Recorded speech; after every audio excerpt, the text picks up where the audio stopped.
Hello, my name is Hosteric, and I'm the Host of TWFP. And I'm amidst a series of videos that I hope will be increasingly brisk, focused as I proceed. This one's going to be about privacy. So the backstory is Enid Patternson totally freaked out. Why? Well, because I showed her private message on my video. And it got 2 thumbs down, so obviously some other people agreed with her. I didn't notice her message to me until late tonight, like last night. I'm still up. I got pretty good sleep. I slept until late in the day on Monday. Yeah, now it's Tuesday morning. So, Enid Patternson. Enid Patternson totally freaked out. Yeah, she did. I'm afraid to even say what she said in those messages to me and freaking out because I don't know. I mean, I don't know what's going to cause her to freak out again. Basically, the gist of it was that I shouldn't. It wasn't really condemning me. She was really basically just freaking out about take it down, take it down, take it down because somebody might see that. But there wasn't anything bad to see. First of all, right. So, but that's not the point of this thing. I want to talk about privacy. Now, obviously, I would love to just show her messages so we could talk about it, which seems the sensible thing to do. But I'm not going to, obviously, because Enid Patternson, Enid Patternson, totally freaked out. Yes, she did. She totally freaked out. So, okay, here's the thing about messages. First of all, they're the messages. It says messages. It doesn't say private messages. It just says messages.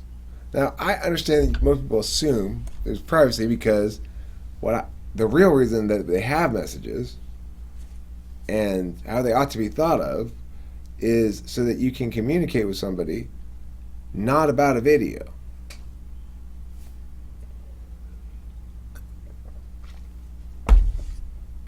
Like, oh, I want to talk to you about, like, we should do some schedule logistic stuff for this collaboration we're going to do. Well, that's something you wouldn't probably want to clog up the comment, or it doesn't seem like the right place for it, right? A comment thread to talk about one-on-one stuff. So that's what messages are for. I am not engaged in a war on privacy in any sense of the word. You can safely assume that if you send me shit, I will, by and large, adhere to social norms regarding those things. I don't want to piss anybody off. I'm not trying to expose you in any way, shape, or form. Anybody. And I mean, if anybody says, if you prompt me to take down a video that's got you in it, especially if it's just got you in it, I'll take it down, no questions asked. And if it's got more than just you in it, then it depends. But in this case, it didn't even have Enid Patternson in it. She had a stronger case for not being in it than if she'd been there, right? If she had said, oh, I was there, but I didn't like what I said, can you take that video down?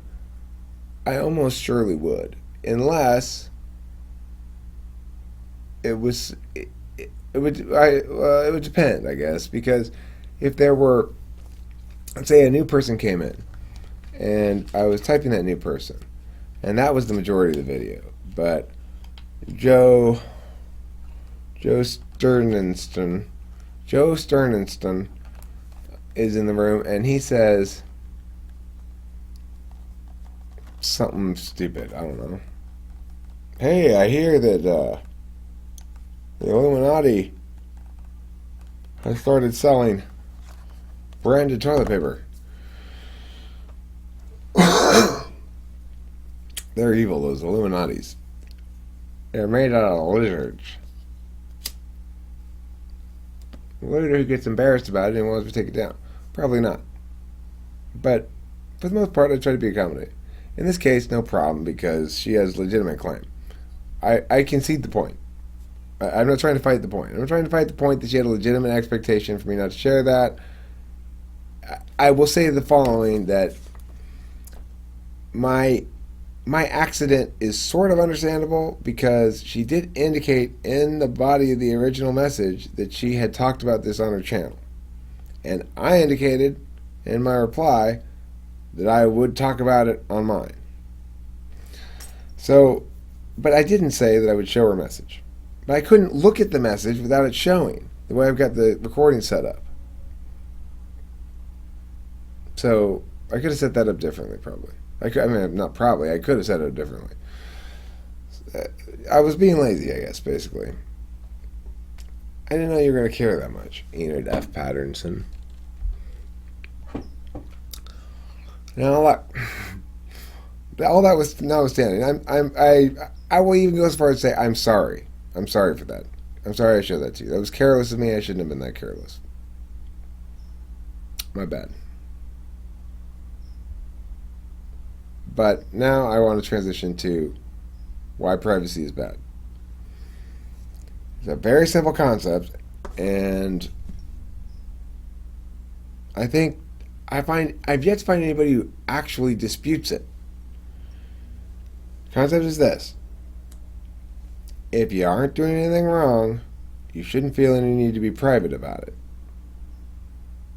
Number two, if you are doing something wrong, then you shouldn't do that wrong thing. Being able to get away with it better is not a good thing. Now, in this instance, Enid F. Patternson certainly wasn't doing anything wrong at all. She had nothing to be ashamed of. She didn't send me a message saying, "Shit, Eric, I robbed another liquor store tonight. I just can't seem to stop myself from robbing liquor stores. Got away with it, fortunately. Killed a man, but they'll never find out." And then later she realized, I wonder if I should have said, "Don't put that on your YouTube channel." Yeah, well, she wasn't saying anything like that. She was saying, giving me information about ADHD. She wasn't saying personal stories in the thing, really. She was engaging in cool prose, really good prose. But there's no reason. And look, I get it. Like I said, I'm already conceding the point that despite the fact that I don't see any logic to it, that basic reciprocity of goodwill, if nothing else, and there's more too than that, but that's enough, will require me to prioritize making you happy. Because it's not like when I have so many videos, it doesn't really matter that much, right? It doesn't really matter that much to me. 50 views, I don't care. But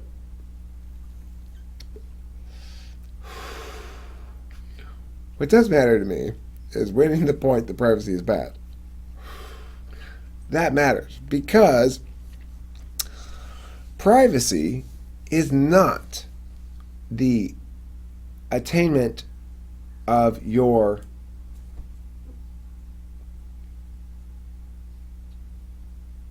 rightfully claimed state, okay, which is how it's perceived by a lot of people. Oh, well, affirming the right to privacy means affirming the ability of individuals to attain their rightfully claimed state of being free from view or something. But that's not what it is at all.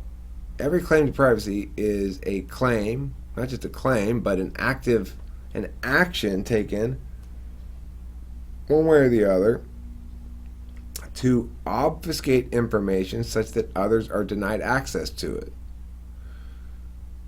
But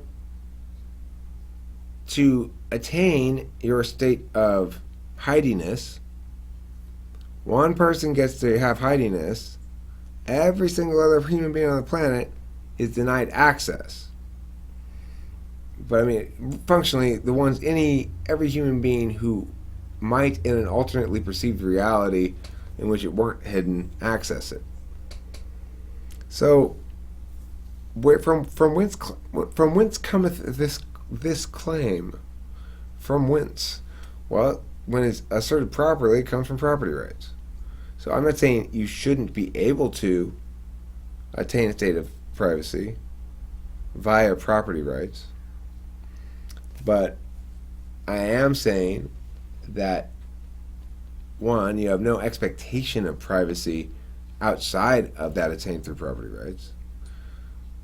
Two, you have no benefit to privacy except insofar as you're engaged in unethical behavior.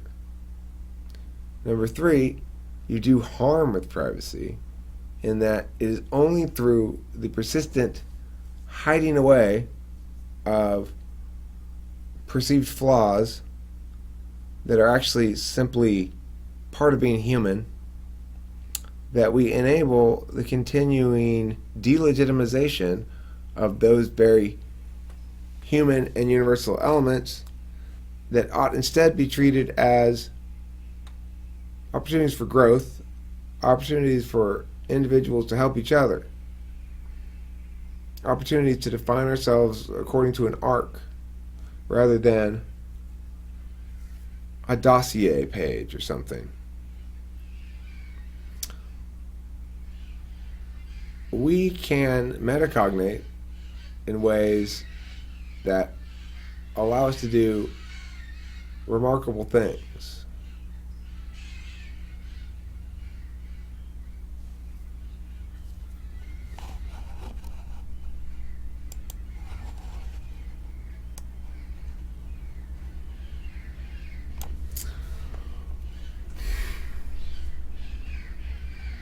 We're limited to the extent, and only and exactly to the extent, that we are denied meanings that would mean it's hard to express meanings that would mean, huh? We're denied ideas that would change our reality, basically. I mean, our reality is going to be defined, in fact, by the very ideas that we've already internalized. The new ideas that we're exposed to, our relation, how those different ideas associate with one another, and what new meanings we can make from them in the process of doing that kind of linkage, parsing stuff. That's how reality comes about, how it comes to be. I mean, think about my reality and the reality of some of the talking with famous people, famous people who hang out a lot, right? We're spending a considerable portion of our day engaged in this process of metacognitive development of both of self, both as self is comprised of abstract models and as self is comprised of feelings, I guess. Feelings, yeah. Perceiving and judging processes, like cognitive functions. So that's the end of this video.